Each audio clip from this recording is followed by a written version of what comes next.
পিরোজপুর সদর উপজেলার শঙ্করপাশা ইউনিয়নের কালিকাঠি গ্রামে নির্মাণাধীন একটি সেতু দীর্ঘদিন অসমাপ্ত থাকায় স্থানীয়রা চরম দুর্ভোগের মধ্যে পড়েছেন। ২০২১ সালে দুই ইউনিয়নের মানুষের যাতায়াত সহজ করতে ২,৫৬,১২,০০০ টাকায় ২১ মিটার দৈর্ঘ্যের সেতু নির্মাণ কাজ শুরু হয়। ২০২২ সালের মধ্যে কাজ শেষ হওয়ার কথা ছিল, কিন্তু ৫ বছর পেরিয়ে গেলেও প্রকল্প অসম্পূর্ণ। থেকে প্রায় ১৫ ফিট উপরে, ১৫ থেকে ২০ ফিট উপরে এখান থেকে আমাদের এবং আমাদের মা বোনদের চলাফেরা করতে অনেক কষ্ট হয়। আমরা তো এখন এই রাস্তা থেকে চলাচল করিই না, কারণ কি এখান থেকে বেয়ে বেয়ে উঠতে হয়, তাতে আমাদের শ্বাস ঘন হয়ে যায়, হাফসাই যায়। ৩টা চারপাড়ায় কেউ পড়ে যায় তাহলে সে অলরেডি মার্ডার, কারণ নিচে রডের উপর পড়লে আস্তে শিকের মতো শুলের মতো ঢুকে যাবে পেটের মধ্যে অথবা পাছার মধ্যে।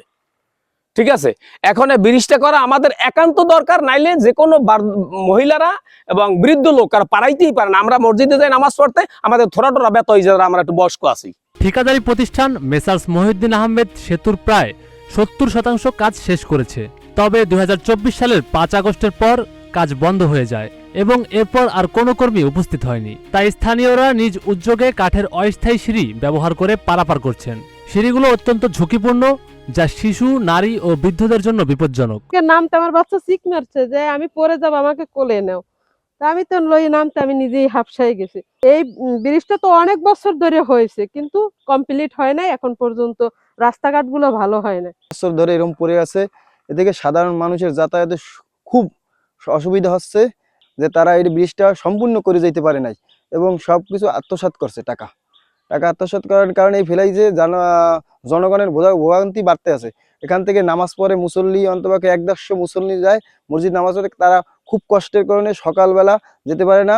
স্থানীয় স্কুল শিক্ষক ইমাম হোসেন বলেন, প্রতিদিন স্কুল, কলেজ ও মাদ্রাসার শিক্ষার্থী, রোগীসহ শত শত মানুষ সেতু ব্যবহার করেন। দুর্ঘটনারও শঙ্কা রয়েছে। স্থানীয় যুবক হাফিজুর রহমান ও অভিভাবক তামান্না বেগমও সেতুর ঝুঁকিপূর্ণ পরিস্থিতি উল্লেখ করেছেন।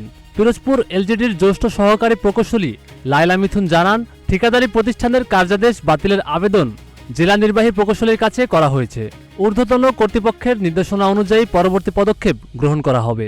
ব্রিজটি আমাদের কালীকাঠিতে যেটা আছে ওটা ২১ মিটার ব্রিজ, আর এটা ঠিকাদার হচ্ছে মেসার্স মহিউদ্দিন আহমেদ, পটুয়াখালী। তো এটা আসলে কার্যাদেশ ছিল ২০২০ সালে এবং শেষ হওয়ার কথা ছিল ২০২১ সালে। তো তখন কাজ শুরু হয়ে এটার স্ট্রাকচারের কাজটা শেষ হয়েছে, ৭০% প্রোগ্রেস। বাকি যে অ্যাপ্রোচের কাজ, এটা বিভিন্ন সময় বাড়তে বাড়তে কাজ বন্ধও ছিল কিছুদিন। তারপরে আসছে ৫ই আগস্ট। ৫ই আগস্টের পরে আমাদের ঠিকাদার পলাতক অবস্থায় থাকার কারণে তার সাথে আর কোনো রকম কোনো যোগাযোগ করা হয় নাই। তো আমরা এটা বাতিলের সুপারিশ করে চিঠি দিয়েছি। বাকি আমাদের ঊর্ধ্বতন কর্তৃপক্ষের মতামত এবং তাদের পরামর্শ সাপেক্ষে পরবর্তী পদক্ষেপ নেওয়া হবে। স্থানীয়রা দ্রুত সেতু নির্মাণ শেষ করে নিরাপদ যাতায়াতের দাবি জানাচ্ছেন। সাইদুর রহমান সামি, নাগরিক প্রতিদিন।